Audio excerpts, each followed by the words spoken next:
হিন্দু মন্দিরের ট্রাস্ট আছে, মুসলমানদের জন্য ওয়াকফ আছে, অসুবিধা কি আছে? সেগুলোকে দখল করার প্রয়োজনতা কেন পড়ছে? তার একটাই লক্ষ্য, আবার সেই বিভাজনের রাজনীতি। এই পশ্চিমবঙ্গে সব থেকে বেশি ভারতবর্ষে ওয়াকফ সম্পত্তি আছে, কারণ পশ্চিমবঙ্গে ওয়াকফ সম্পত্তি এখানেও লুট হচ্ছে।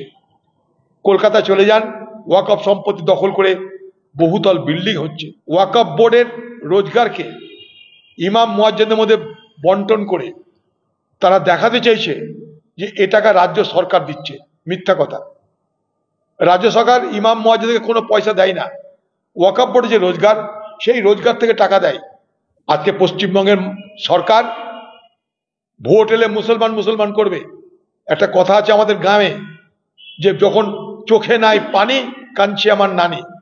তো যখন ভোট আসবে তখন বাংলার মুখ্যমন্ত্রী মমতা ব্যানার্জি ওই রকম ভাবে মুসলমান মুসলমান করতে থাকবে, যাকে উদ্দেশ্য করে আমি বলতে চাইছি, দিদি তোমার চোখে নাই পানি, তুমি কাঁদছো আমার নানি। 5 কোটি দরখাস্ত পড়ে যা ভারতবর্ষে কেন পৃথিবীর ইতিহাসে কোনোদিন কোনো বিলের বিরুদ্ধে এই প্রতিবাদ হয়নি। সে ওয়াকফ যে বিল আনা হয়েছে, সেই ওয়াকফ বিলের বিরোধিতা আমরা প্রথম দিন থেকে করছি। এই ওয়াকফ বিলের মাধ্যমে মুসলমান সমাজের যে ঐতিহ্যগত যে পরিকাঠামো, সেই পরিকাঠামোকে ধ্বংস করে দেওয়ার চেষ্টা হচ্ছে। এই ওয়াকফ বোর্ড, অনেকের বুঝতে ভুল হয়, এই ওয়াকফ বোর্ডটা কিন্তু ধর্মপ্রাণ মুসলমান বা কোনো হিন্দু, তারাও মুসলমান সমাজের জন্য আল্লাহ তাআলাকে শপথ করে যে দান করে, সেটা হচ্ছে ওয়াকফ। আজকে সরকার একটা অপপ্রচারের মাধ্যমে বোঝাতে চাইছে যে মুসলমানদের হাতে প্রচুর পরিমাণ জমি চলে গেছে এবং ওয়াকফের মাধ্যমে সেই জমি দখলে রেখেছে।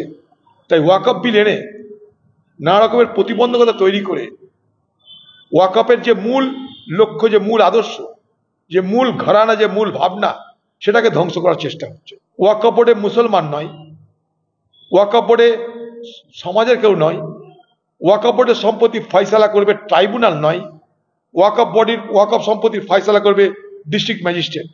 মনে করুন একটা সরকারি জমি, সেটা ওয়াকফের, সেটা নিয়ে কোনো বিবাদ থাকতে পারে, সেই বিবাদ অনুযায়ী সেই জমির ফয়সালা করবে কে?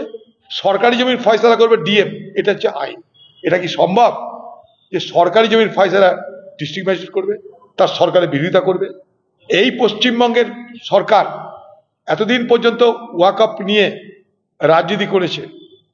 ওয়াকফ বোর্ডের রোজগারকে ইমাম মুয়াজ্জিনদের মধ্যে বন্টন করে তারা দেখাতে চাইছে যে এ টাকা রাজ্য সরকার দিচ্ছে।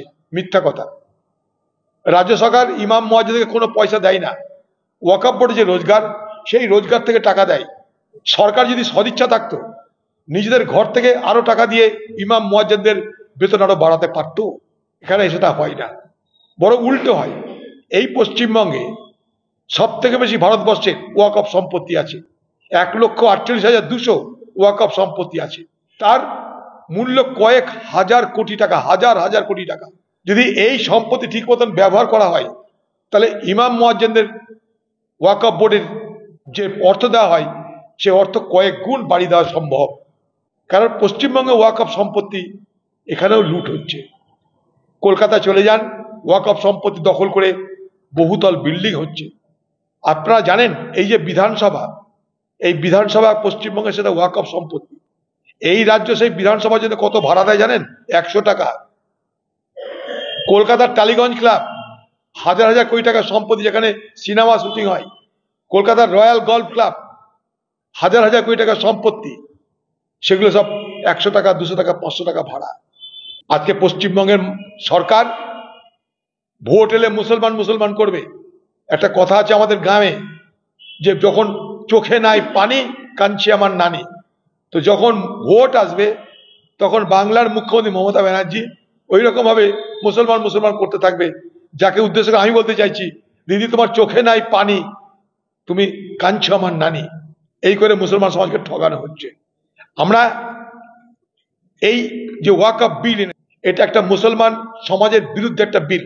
আর্টিকেল 26, 26তম অনুচ্ছেদ সব ধর্মের মানুষকে সমান অধিকার দিয়েছে তাদের ধর্মের নামে সম্পত্তি রাখা। আজকে হিন্দুদের জন্য ট্রাস্ট আছে, হিন্দু মন্দিরের ট্রাস্ট আছে, মুসলমানদের জন্য ওয়াকফ আছে, অসুবিধা কি আছে? সেগুলোকে দখল করার প্রয়োজনতা কেন পড়ছে? তার একটাই লক্ষ্য, আবার সেই বিভাজনের রাজনীতি, আবার সেই বিভাজনের রাজনীতি। তাই কংগ্রেস প্রথম দিন থেকে তার বিরোধিতা করেছে।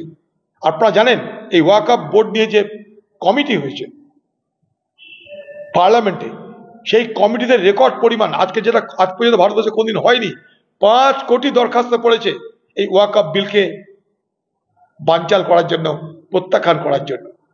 5 কোটি দরখাস্ত পড়ে, যা ভারতবর্ষে কেন পৃথিবীর ইতিহাসে কোনোদিন কোনো বিলের বিরুদ্ধে এই প্রতিবাদ হয়নি।